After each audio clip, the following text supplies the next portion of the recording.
Hello friends, so today I'll be talking on this trainee tutorials, drugs in intensive care. So I'll try to cover the commonly used drugs in intensive care as a small snippets.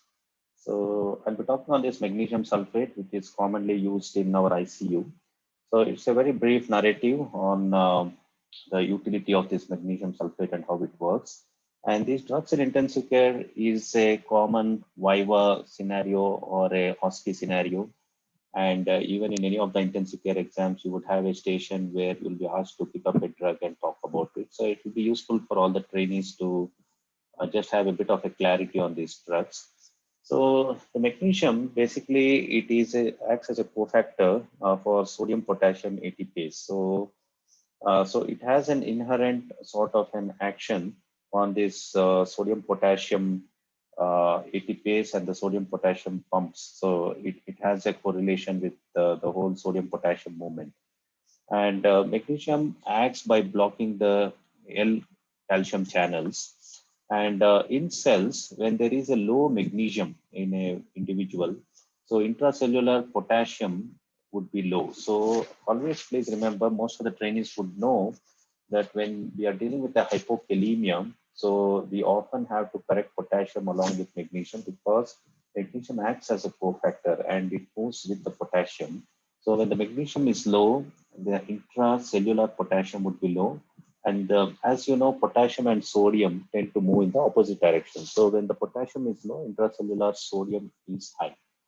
And when this intracellular sodium increases, there is increase in the resting membrane potential. And what is important is potassium, sodium, and calcium also are inherently linked. So when there is an increase in the sodium, there is an inward current which moves the calcium within the cell. And because of this movement of calcium within the cell, there is activation of this delayed after depolarization of the cell. So, and magnesium, as I said, has to be looked at as an agonist of sodium potassium pump, which means it gets the sodium out of the cell, as you see here, and moves the potassium inside the cell. So that's why it is very important when you're correcting potassium, magnesium replacement also has to happen because in the presence of magnesium, potassium tends to move inside the cell. And when magnesium is administered, then the reverse happens. So when the magnesium happens, as I said, when the magnesium is low, intracellular potassium is low, and the sodium is high. So when the magnesium is administered or a supplemental magnesium is given, intracellular sodium comes down. And this leads to reduction in the resting membrane potential. And as I said, sodium is high. There is an inward current which pulls calcium into the cell. Because the sodium is low, the inward current which moves calcium inside the cell is abolished. So there's no movement of calcium inside the cell. And this leads to reduced atomicity and leads to depolarization of the cells, which increases the action potential. And this leads to synchronous conduction across the cell membrane. So basically, as you see, the whole magnesium supplementation leads to stability of the cell membrane, and there is a synchronous conduction across the cell, which minimizes the risk of arrhythmia. So this is in brief the cellular level mechanism of magnesium.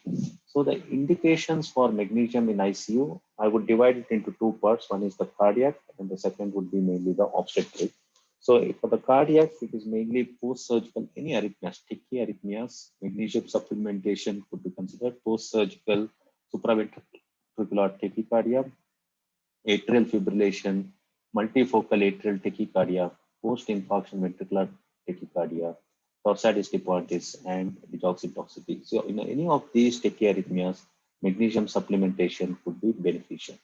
And it has been shown in acute atrial fibrillation, magnesium administration can be as effective as amiodarone, and this was shown by a study by Moran et al. From Australia. And for all the listeners, I worked with John Moran at Queen Elizabeth Hospital. He's a great researcher, great academician, and a great human being. So it was his study which said that in atrial fibrillation, magnesium was as effective as amiodarone. And the therapeutic targets for any of these tachyarrhythmias, the serum level should be around 1.8 millimoles per liter. And when it comes to dosing, for all the trainees, so we get terribly confused because most of the textbooks you would see millimoles, but in practice we say give magnesium 1 grams, 2 grams over 2 hours. So it is important for us to simplify and have a practical thought process when we are using magnesium. So magnesium is available as 5 grams in 10 ml, and 5 grams is equal to 20 millimoles, which means 1 gram what we administer is equal to 4 millimoles of magnesium. So the recommended doses for various arrhythmias for atrial fibrillation and multifocal atrial tachycardia. So I'll be giving a narrative in grams because that is the most practical way of us using magnesium. So 2 grams slow push is what is advocated, and that would come to 0.15 millimoles per kg for a 60 kg individual. And this has to be followed by 1 to 1.5 grams as an infusion per hour for 24 hours, which comes to 4.4 to 6 millimoles per hour or zero point 0.1 millimoles per kg. So you can forget millimoles. So give 2 grams per push and 1 to 1.5 grams as a. So basically, even in atrial fibrillation or multifocal atrial tachycardia, the advocated dose of magnesium is as an infusion, which is very similar to preeclampsia, where we give it as 1 gram as an infusion per hour over 24 hours, and keep monitoring the magnesium level and try to maintain at around 1.8 millimoles per liter. So, and this is seldom we use this because even in our own practice, we tend to give bolus and stop at that. So I think this narrative would possibly preempt all my trainees to tend to use this as infusion, be liberal with the usage of magnesium, especially in patients who are arrhythmic. And the levels that are attained with this with normal renal functions are 1.92 plus or minus 0.49 millimoles per liter. In supraventricular tachycardia, prophylaxis post-surgery to prophylaxis, the dosage of magnesium is 5 to 6 grams per day for 4 days. For transient ventricular arrhythmias, 2.5 grams as slow IV push is what is recommended. So the limit trial, which is Leicester intravenous magnesium study in post-MI, 2 grams slow IV followed by 16.25 grams over 24 hours is what they use. So basically, the gist of it is try to attempt to use magnesium more as an infusion at 1 to 1.5 grams per hour over 24 hours for a long time to attain levels of 1.8 to 2 millimoles per liter to have a good antiarrhythmic effect. And with this dosage in limit trial, the serum levels that were attained were 1.55 millimoles per liter. So it is important at the end of this. So we are convinced and reconciled to using magnesium more as an infusion rather than as a single bolus, because single bolus may transiently help arrhythmias but not help to sustain mitigation of arrhythmias. So let us move. So that's about the cardiac. So in preeclampsia, magnesium is very commonly used. So in preeclampsia, the predominant pathophysiology is the overall generalized vasoconstriction that happens. And this vasoconstriction leads to reduced blood flow to the organs, leading to the ischemia in the different organs. So in preeclampsia, the seizures and organ dysfunction that sets in is predominantly due to the generalized vasoconstriction and reduced blood flow to the organs. So there is ischemia in the brain, there could be ischemia in the liver, there could be ischemia in the uterus, and there could be ischemic in the kidney, leading to the organ dysfunction. So our whole attempt is to cause vasodilation with the use of magnesium and prevent this ischemia. So in CVS, it is shown that in preeclampsia, there can be reduced filling pressure, increase in the SVRI because there is a vasoconstriction that has happened, reduce in the cardiac output. Along with the vasoconstriction, there is a lot of capillary leakage that happens in preeclampsia. And when magnesium is administered, it causes vasodilation and it causes release of prostacyclin from the endothelial cells. And this prostacyclin is very protective in preventing and inhibiting this platelet aggregation and preventing the clots within the microcirculation. And it also helps in inhibiting the vasoconstriction by causing vasodilation. So basically, when you administer magnesium, it has a direct vasodilatory effect. Along with this, there is a prostacyclin release, which prevents vasoconstriction and platelet aggregation. And the seizure, another ability of, and we know that magnesium sulfate is given in preeclampsia to prevent seizures, preeclampsia going to eclampsia. Another mechanism of action is magnesium sulfate directly suppresses or blocks the NMDA receptors within the brain, which helps in alleviating the seizure threshold. So this is some of the mechanism of action in preeclampsia. And the half-life of magnesium is 4 hours. and 90% of the magnesium is excreted by the kidney in 24 hours. So if someone has a AKI or CKD, then obviously the dosage has to be adjusted with a rigid sort of a monitoring of magnesium to prevent magnesium toxicity. But 90% of the magnesium is excreted by the kidney in 24 hours.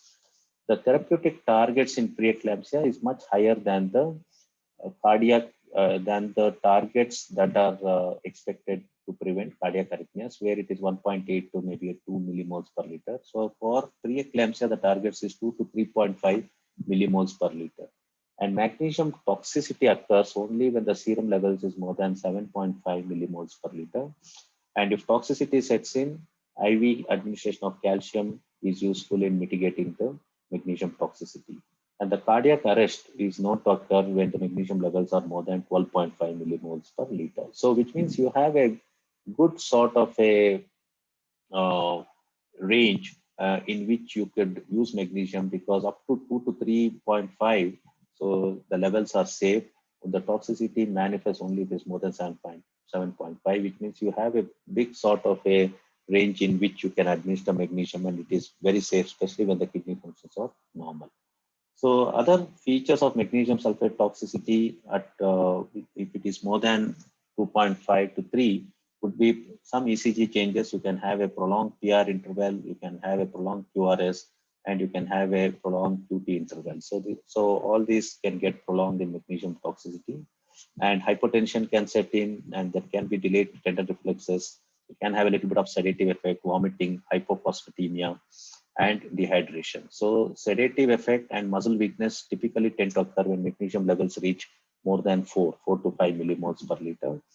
And as I said, if it is more than 6 to 10 millimoles, then you can have conduction abnormalities, heart blocks, bradycardia, and cardiac arrest. So these are some of the typical features of magnesium toxicity. So that's the gist about the whole magnesium. So I told about the mechanism of action. I told about its role in the cardiac arrhythmias in preventing them, and that sort of a dosages that is recommended, and its role in preeclampsia. So, and the treatment for any suspicion of magnesium toxicity when the levels are more than 7 would be administration of IV calcium. So thank you very much. So I would end this with this beautiful quote: the happiest people I know are evaluating and improving themselves. The unhappy people are usually evaluating and judging others. Thank you all. So you can visit my website www.drpradeeprangappa.com to rehear to this and gain clarity and insights. Thank you all.